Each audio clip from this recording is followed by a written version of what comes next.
Hey folks, and welcome back to Glenn and Adrian's Rock Talk. That's Adrian. And that's Glenn.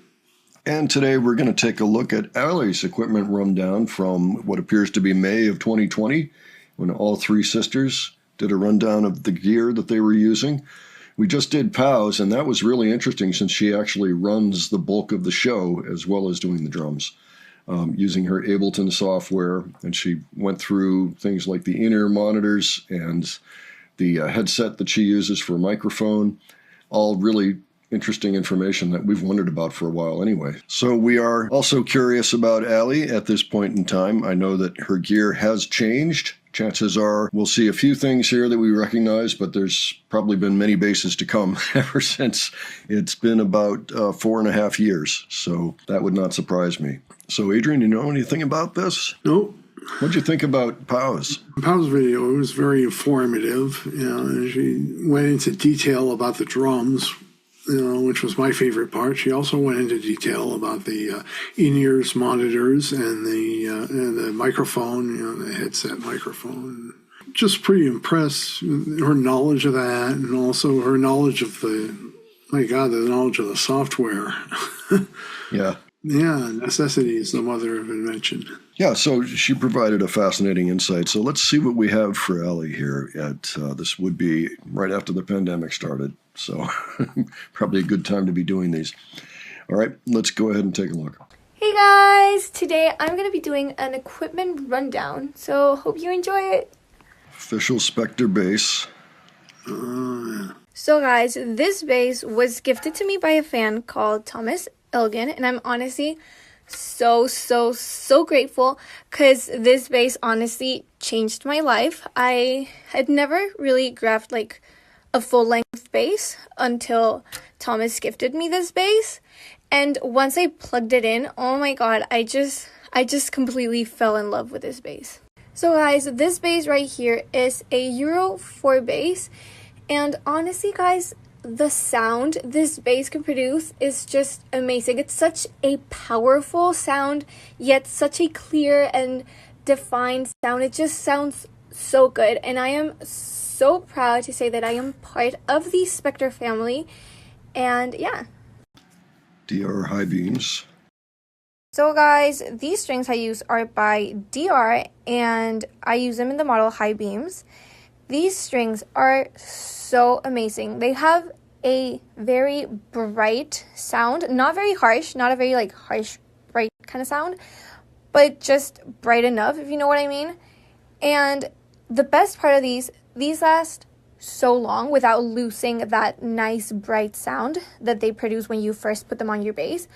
So I really like these strings. They're very nice strings. So guys, there's one last thing I want to tell you about my bass. This is not really like sound-wise or anything, but Thomas, once again Thomas, gifted me these little like lights that you can like put on the side of your bass, and it looks really cool. First of all, it looks like really cool when we're playing live, like the little lights moving around. And also it helps me, when I can't really see anything live, it helps me, put my, play where I need to play. And yeah, these are really cool, and I really like them. You see, guys, these are, super cool. It's really cool when, there are no lights on stage, and you can only see my bass and I'm playing. Oh, it's really cool. I wanted to play something, guys, but I can't really record and play at the same time. So here, woo, it's just me moving around. You can only see, the little lights, but it's okay. So guys, next I'll be talking about my pedalboard. Yay! So guys, this is my pedalboard. There's not much to it, but still, I'll explain.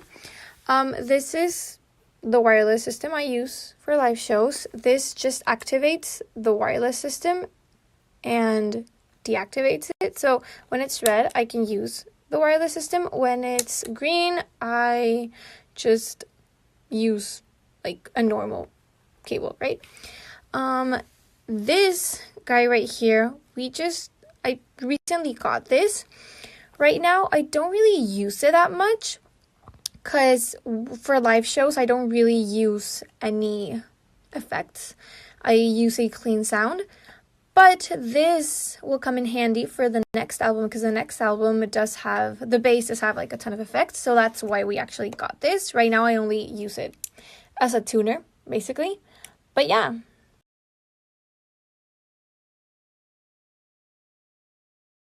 So guys, that was it for today. I hope you enjoyed my equipment rundown.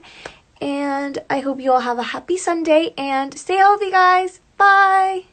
While I'm thinking of it, let's just go ahead and look up a Euro 4 XL bass. Oh, yeah. And here we go. Oh, nice. Yeah, looks pretty good. Slightly different from Ali's, but Yeah. not really. Just the inlays on the fretboard are different. Well, it looks like each one is specifically made, is handcrafted. So if I'm reading this correctly. Oh, my. I'd have to look up those, but let's look at the specs for a moment here. Listen, maple or European poplar is the top wood burl. Let me see, bodywood, European alder with a slice of walnut, solid maple on solid white and solid black. Models, neckwood is maple with graphite rods. Fretboard is rosewood. That's pretty regular. Let me see, pickups. So they've got a preamp system made by Spector. They've been around for 45 years. Oh, wow. So that's interesting. Okay, so she uses that. She also mentioned a Line 6 HX Stomp that she bought apparently for recording the Error album. So these don't cost a terrible amount of money. Actually, it looks a little different here, but maybe it's just a few years later or something. Yeah, for real-world expansion, user presets. I'm just looking at it. So there's a lot that can happen here. You can run MIDI through it. So okay, all right, very interesting. Cool. Well, it was nice to get a sense. It's funny, she really doesn't have much on that pedalboard at all, but she really doesn't need much. It sounds like the bass really doesn't even need that much beyond a really nice clean amp, because she doesn't need that much. She really doesn't. So that was very interesting. I'm glad we took a look at that, and I look forward now to checking out Danny's in the near future. Again, this is all just after the pandemic started, so probably seemed like a really good thing to be sharing at that point. So cool. All right, folks, why don't you let us know what you thought of this, if you learned anything about this particular moment in time. Again, this may not be current info anymore. In fact, it's probably not. But it's still cool to see what she was working with at the time. And it's also interesting as we look at these older clips, we can kind of get a better sense of what they were working with. So leave your thoughts, and if you have other suggestions, you can leave those below as well. And if you enjoyed this video, please give it a like. And if you enjoyed our presentation, please subscribe. All right, thanks so much for joining us, and we'll catch you on the next one. All right, take care, folks. See you all later.